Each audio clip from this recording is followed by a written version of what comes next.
Hello and welcome back to Lap of the World. I'm Richard, and today we are driving the Acura NSX, which I have distinctly not sold, and now has 277,490 miles on the clock, over to the North Carolina Center for Automotive Research for our first track day of the season. Get excited.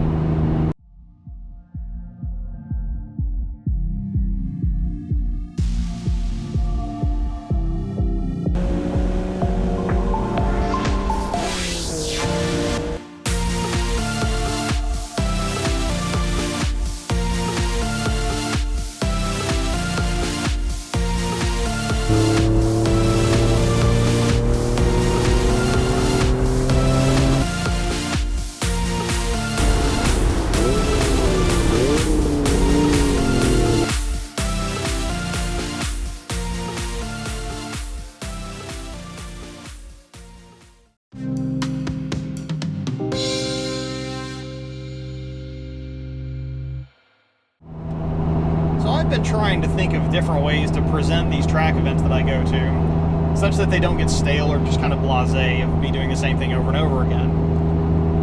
And this time I took some inspiration from the fact that I've just bought a Lamborghini and should probably stop spending money for a little bit, and I'm trying to do a track event as inexpensively as possible. Now we're off to a good start because the Tidewater Sports Car Club, with whom I'm running this weekend, offered a bit of a discount for advanced drivers just to fill out their numbers and kind of late in the registration period. So I jumped on it for a starting price of $119. Now that's the cheapest track event that I've seen in a long time, but I am signed up as a regular driver. I'm not instructing. As some of you may be aware, if you're an instructor, often if you are signed up to an instruct event, your track time is free or heavily discounted because instructors are often in high demand and low availability in some places. I didn't do that because I thought that would be a little bit disingenuous to the those of you who are just starting the hobby or really trying to think about, how cheap can I do this, or how expensive is this hobby going to be to get into? And I mean, the answer is expensive, but this, I hope, will be an example of how you can really economize and make it not so bad in order to get more seat time for fewer dollars. So in addition to the inexpensive entry fee, the next biggest expense, two biggest expenses, are usually gas and lodging. Now the gas, you can't do anything about that. That's going to kind of depend on your car, how heavy your foot is on the interstate, if you're driving or trailering, and how many sessions you run at the track. I'm expecting to use it's a 7-hour driving, I'm expecting to use about I'm going to say a tank and a half getting there, probably a full tank at the track, and then a tank and a half getting home, and I'll add those numbers up once I actually have once I'm actually back. So I'm not going to speculate too much there because it kind of depends on dollar per gallon of gas in North Carolina versus Tennessee and stuff like that. The next expense is lodging, and pretty much no matter what you do, and if you're you might be able to slum it and find a Roach Motel for $30 a night some places, or a Airbnb for around that. This time though, I noted in the event details that camping was available at NCCAR, and it was free.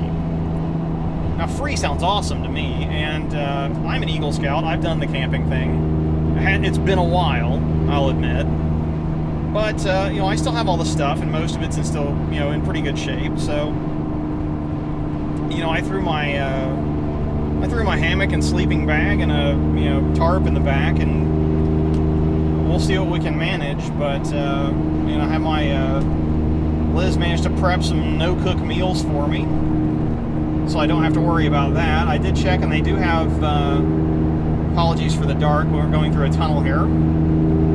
I should have rolled down the windows, but in the middle of monologue, what do you want? Yeah, Liz prepped me some no-cook meals, so I don't have to worry about starting a fire, bringing a stove, or anything. And I did check, and they do have restrooms and shower facilities at the track, so I don't have to just be gross all weekend either.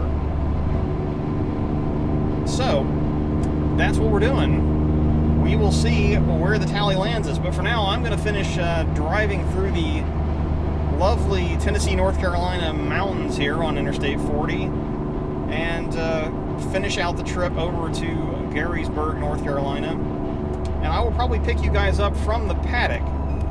Talk to you then.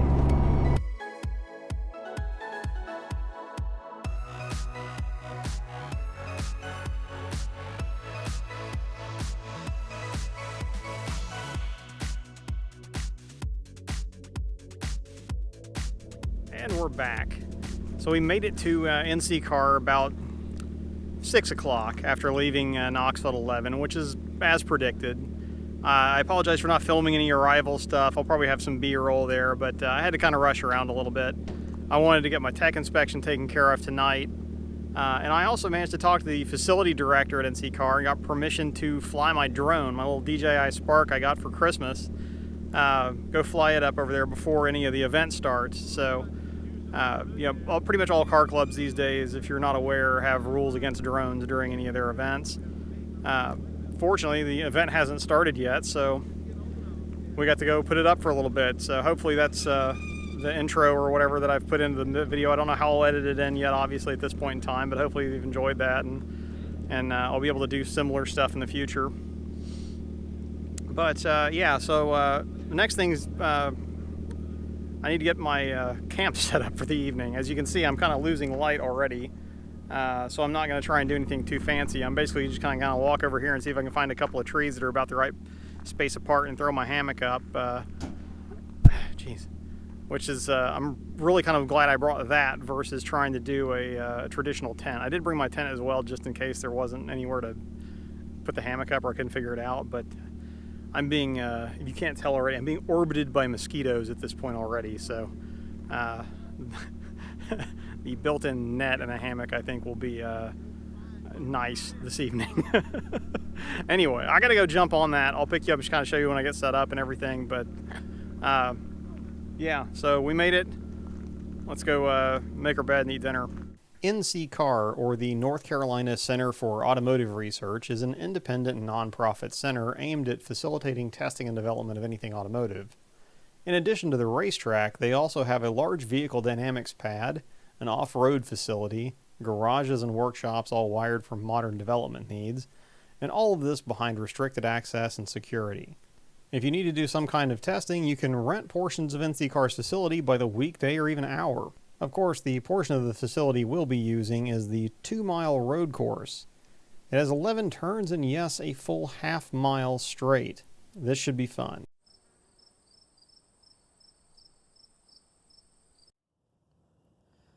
Alright, so I'm in for the night.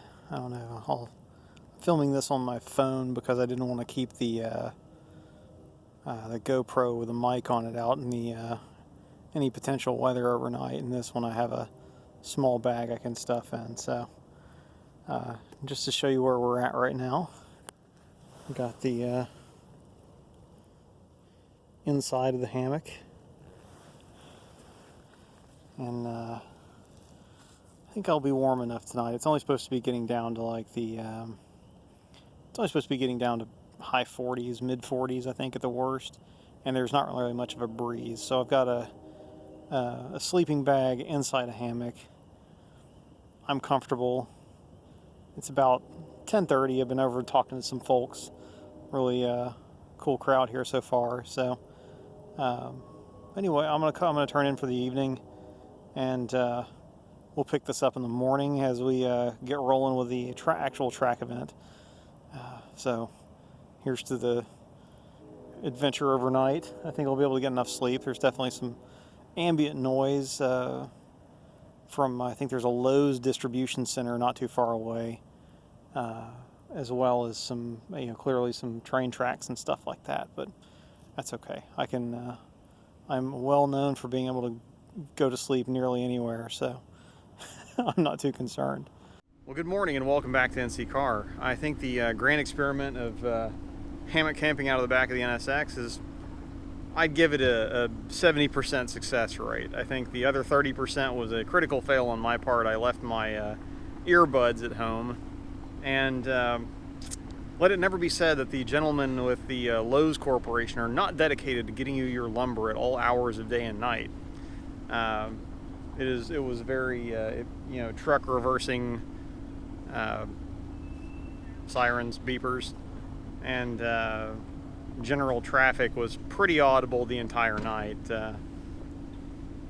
Yeah, again, I think I managed to tune most of it out and get get enough sleep to be functional today. But I think if I had to do it again, that would be the main thing I would probably go after. That, and maybe probably a heavier sleeping bag. Probably it was a little bit chilly, but nothing I couldn't sleep through. Certainly nothing that was uncomfortable or anything like that. So anyway, I got the car, the NSX warming up back there. As it turns out, and as much as I said I wasn't going to, I'm actually going to be instructing today. They had seen my name on there, and I guess they had some instructors that had to bail last minute for personal reasons, and these things happen. So I'm gonna pinch hit to help them out. That's so I guess that would the reason I would be saying that is if there is a dearth of in-between session vlogging that happens, that's why. Is because I'm going to be probably in another car helping someone learn the track or advance their craft a little bit, hopefully. But anyway, I'm going to go grab some breakfast. I've already had a shower this morning. The shower facility here, it exists, and the water was not cold, so I'll call that a win. But anyway, I'll probably pick you guys up from in the car in the first session, I suspect. So I'm going to go eat my kind of German breakfast here with a bagel and some, I think some kind of Wurst and cheese and stuff like that, and then we'll get on the track. All right. So we've had our drivers meeting and our instructors meeting.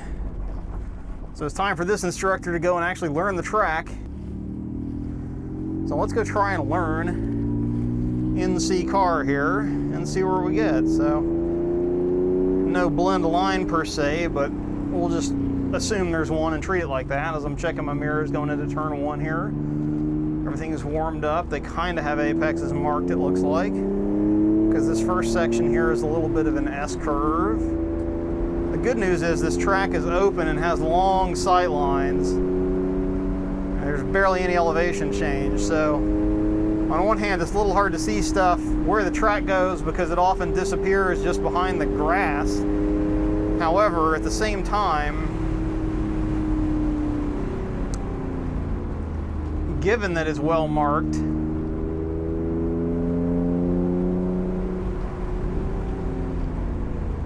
you can kind of get a feel for where you need to be pretty quickly. And we're going into this section here, which is called the Peanut. And if you look at it from the air, you can kind of understand why it's called the Peanut. Now this is one where I'm going to be kind of wanting to watch my oil pressure as I'm going, because it's the unfriendly direction for slosh in the NSX as the day goes on and I actually start going through here at any appreciable speed. I suspect, given that I'm in third gear now, it's going to be a third gear turn though, and I'm going to be, and I'm going to be not in VTEC, so I'm not going to have to contend with the any double whammy of oil getting sucked up into the heads at the same time that I'm going through a real tight right-hander. But regardless, there's like a little bit, it looks a little bit on camber here, I guess. But and then now we're on to the long straightaway here. For a short track, this has a very long straight. Just means you have to make sure you are confident in your brakes, because if you're not, you're going to be up in top of a pine tree more than likely.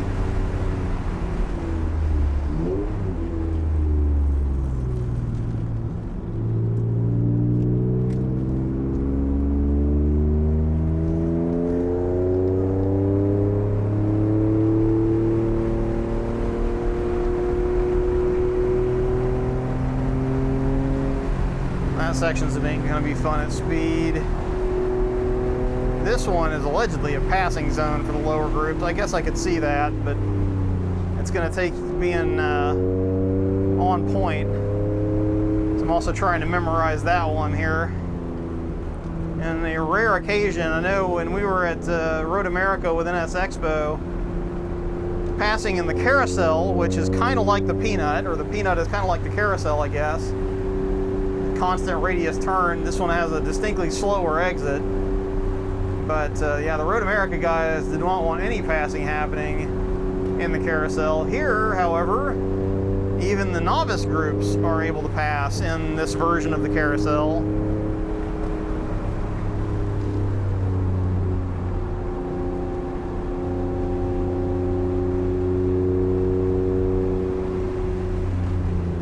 On the inside. Sorry for the delay there. I gotta get my eyes up and make sure I'm looking ahead this morning so I don't make myself sick first thing, because I'm gonna get in the car with some people who stand a pretty good chance of making me sick, so such is life, I guess.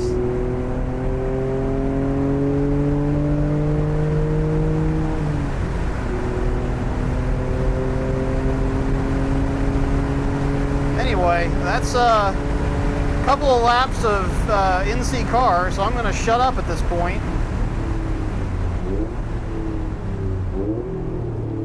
and see if I can pick the pace up a little bit.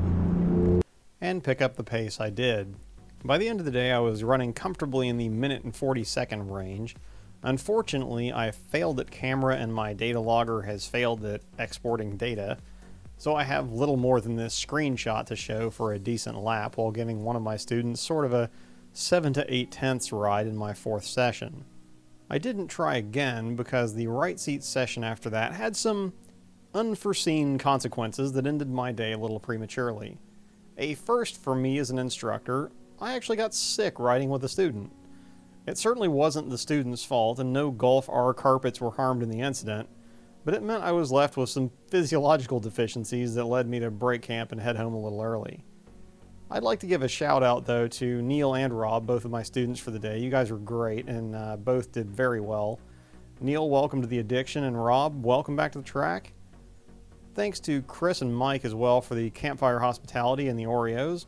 And hello to Brian, to whom I still owe a ride, the other Richard with the Lotus, Alex, Amanda from California, and probably a half dozen others who stopped by to say hi, compliment the car, or with whom I otherwise chatted for a bit. Finally, serious props to Jake and Logan for running a really tight ship with the event and the instruction. You guys are awesome and you have a great community there.